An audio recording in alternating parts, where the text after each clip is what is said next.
You know, like, guys, you have to realize Visual Studio Code is programmed and implemented by the people who are the generation following the people who made current Visual Studio, who are made by the generation of people following the generation that made the original C# rewrite of Visual Studio,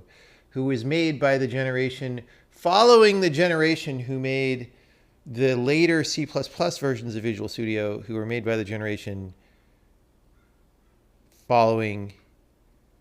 the generation that made original Visual Studio, and there has been skill deterioration in each of those generations. So the people making Visual Studio